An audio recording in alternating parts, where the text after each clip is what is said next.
एक पत्रकार जिसे इजराइल ने आतंकवादी कहा, लेकिन अब इजराइल ने सिर्फ कहा नहीं है बल्कि सबूत पेश किए हैं। Salary slip, military ID card और हमास की सबसे खतरनाक यूनिट नुखबा फोर्स से कनेक्शन।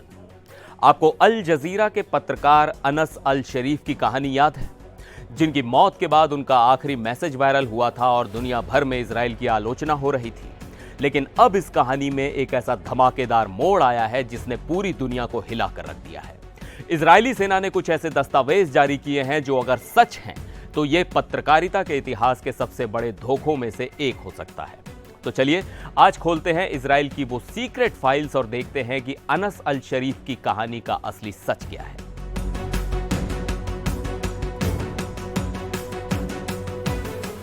नमस्कार, मैं हूं सिद्धार्थ प्रकाश। पिछले वीडियो में हमने अनस की मौत और उनके आखिरी खत की बात की थी, लेकिन अब आईडीएफ यानी इजरायली डिफेंस फोर्सेस ने ग्लोबल प्रेशर के जवाब में अपने दावों को पुख्ता करने के लिए सबूतों की झड़ी लगा दी है। चलिए एक एक करके इजरायली सेना के इन दावों और तथाकथित सबूतों को डिकोड करते हैं। दावा नंबर 1, पत्रकार नहीं, पुराना हमास कमांडर।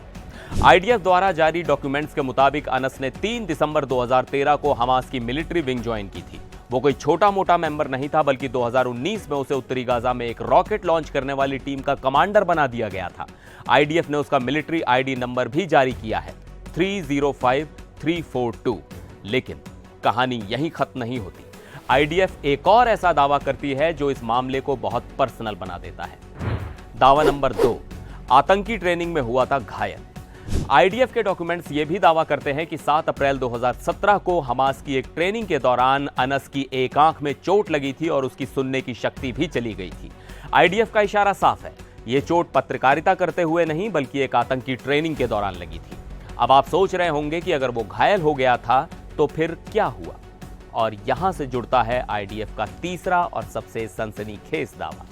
दावा नंबर 3, वफादारी की मिलती थी सैलरी। आईडीएफ के मुताबिक इस चोट के बावजूद अनस ने संगठन नहीं छोड़ा और उसकी इसी वफादारी के लिए हमास उसे हर महीने $200 की सैलरी देता रहा। इजरायली सेना का कहना है कि यह जानकारी उन्हें 2023 के एक सैलरी डॉक्यूमेंट से मिली, यानी एक पत्रकार जो कथित तौर पर एक आतंकी संगठन के पेरोल पर था, सिर्फ काम करने के लिए नहीं बल्कि घायल होने के बाद भी संगठन से जुड़े रहने के लिए।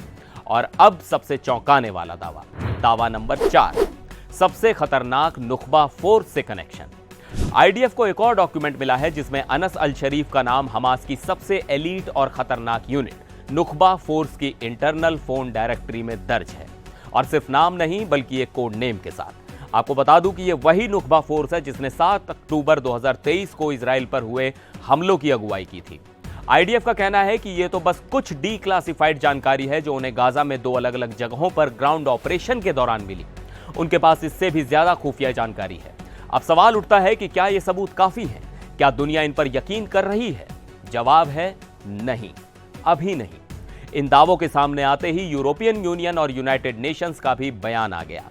उन्होंने साफ कहा है कि हमें सिर्फ दावे नहीं, स्पष्ट सबूत चाहिए। यूएन के सेक्रेटरी जनरल ने तो इस पूरे मामले की एक स्वतंत्र और निष्पक्ष जांच की मांग की है। मतलब बड़े बड़े अंतर्राष्ट्रीय संगठन भी इजराइल के इन दस्तावेजों पर आंख बंद करके भरोसा करने को तैयार नहीं है। वहीं अल जजीरा अपने स्टैंड पर कायम है। उसने इन सभी आरोपों को झूठ का पुलिंदा बताते हुए सिरे से खारिज कर दिया है और इजराइल पर अपने पत्रकारों को जानबूझकर और सिस्टमैटिक तरीके से निशाना बनाने का आरोप लगाया है। तो कहानी अब बहुत उलझ गई है। एक तरफ है अनस का वो इमोशनल आखिरी खत जो उसे एक हीरो और शहीद की तरह पेश करता है, और दूसरी तरफ है इजराइल की सीक्रेट फाइल जिसमें सैलरी स्लिप, मिलिट्री आईडी और कमांडर होने के सबूत हैं जो उसे खूंखार आतंकवादी साबित करते हैं। और इन सब के बीच एक बड़ा सवाल यह भी है कि अगर इजराइल के पास इतने पुख्ता सबूत हैं तो वो गाजा में स्वतंत्र पत्रकारों को जाने की इजाजत क्यों नहीं देता, ताकि इन दावों को इंडिपेंडेंटली वेरीफाई किया जा सके। ये कहानी अब सिर्फ एक व्यक्ति की मौत की नहीं रही बल्कि प्रोपेगेंडा, सच और विश्वास की एक बड़ी लड़ाई बन चुकी है। आप किसे सच मानेंगे, एक पत्रकार का आखिरी पैगाम या एक देश की सेना द्वारा पेश किए गए दस्तावेज? आपकी नजर में असली कहानी क्या हो सकती है? नीचे कमेंट्स में अपनी राय खुलकर बताइए। मिलते हैं अगले वीडियो में, तब तक के लिए नमस्कार।